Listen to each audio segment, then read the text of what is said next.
Salam sehat. Assalamualaikum warahmatullahi wabarakatuh. Salam sejahtera untuk kita semua.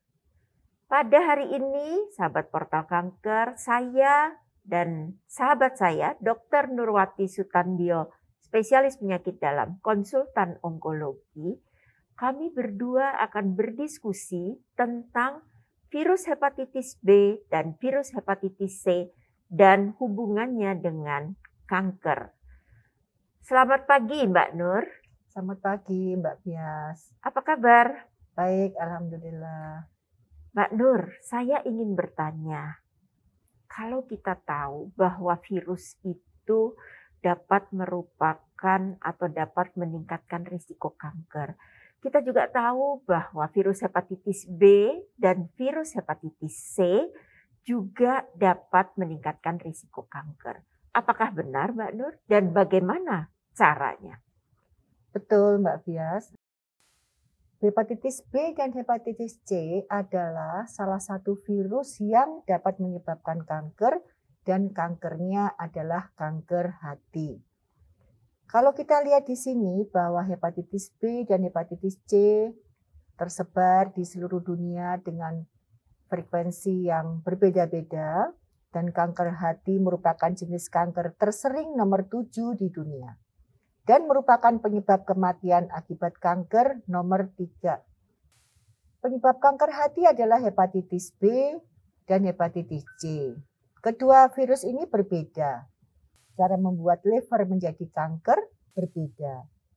Cara masuknya pun juga berbeda, tetapi tujuannya satu, yaitu dapat menyebabkan liver yang normal menjadi kanker liver atau hepatoma. Penularannya dari alat yang tidak steril, bisa juga dari ibu penderita kepada bayinya, bisa juga hubungan seksual dengan penderita tanpa menggunakan pengaman. Bisa memakai jarum suntik bergantian dengan penderita, misalnya pemakai narkoba. Jadi virus hepatitis B dan hepatitis C menular melalui darah dan cairan tubuh yang terinfeksi.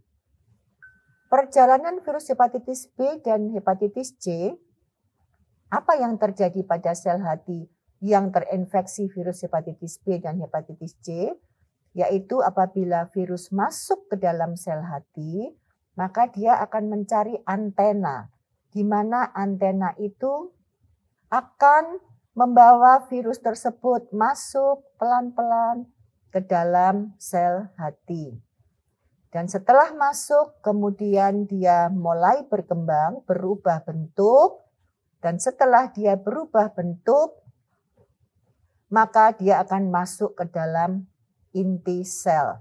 Nah, di dalam inti sel inilah proses itu terjadi, yaitu di dalam sel itu ada proses pengguntingan pita yang kita sebut sebagai gen, yang nantinya menjadi kompleks antara gen dari virus bersama-sama dengan gen dari sel hati akan tumbuh bersama-sama. Dan keluarlah virus-virus yang bertambah banyak. Jadi dia memakai properti dari sel hati normal untuk membentuk virus-virusnya agar supaya virusnya bertambah banyak. Namun kita ketahui bahwa 90% pasien akan sembuh dari hepatitis B akut. Hanya 10% yang menjadi kronis. Dan 90-95% pasien dewasa ini akan menjadi sembuh dan menjadi kronik melalui berbagai macam tahapan.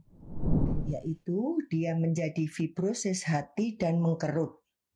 Kemudian dia menjadi sirosis hati. Lama-lama 5% dari sirosis hati ini akan menjadi kanker hati. Sedangkan sisanya 95% tetap sebagai sirosis hati. Ini perjalanan dari fibrosis hati sampai ke kanker hati. Mencegah lebih baik daripada mengobati. Hepatitis B dapat dicegah dengan vaksinasi, namun belum tersedia vaksin untuk hepatitis C. Vaksinasi hepatitis B efektif memberikan perlindungan hingga 98 sampai 100%. Bagaimana pasien yang sudah terinfeksi? Pergilah ke dokter untuk mendapatkan obat untuk menurunkan kadar hepatitis B dan hepatitis C dalam darah. Jadi tidak perlu khawatir, sudah ada obat untuk mengurangi kerusakan hati akibat hepatitis B maupun hepatitis C. Jadi Mbak Nur, penderita hepatitis B dan C mungkin tidak perlu terlalu khawatir ya. Betul. Karena sudah ada obat, vaksinasi pun juga sudah ada untuk hepatitis B. Sehingga dapat juga mengurangi risiko terjadinya kanker hati. Begitukah Mbak Nur?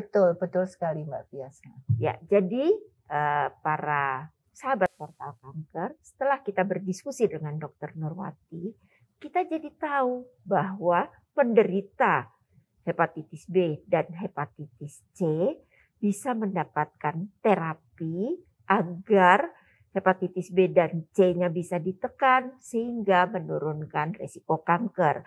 Selain itu, mungkin mencegah lebih baik, mendapatkan vaksinasi hepatitis B pun bisa dilakukan. Demikianlah sahabat portal kanker. Diskusi kita dengan Dr. Nurwati membuka wawasan kita semua bahwa apabila kita menderita hepatitis B atau hepatitis C, tidak perlu khawatir karena saat ini sudah ada obatnya. Mencegah lebih baik, artinya supaya tidak terinfeksi virus hepatitis B, kita juga dapat menjalankan vaksinasi hepatitis B. Sayangnya vaksinasi hepatitis C belum ada. Demikianlah sahabat portal kanker, mudah-mudahan diskusi saya dengan Dr. Nurwati bisa membantu sahabat semua mencegah berbagai penyakit kanker dan memberikan manfaat untuk kita semua. Terima kasih atas perhatiannya. Wassalamualaikum warahmatullahi wabarakatuh. Salam sejahtera untuk kita semua.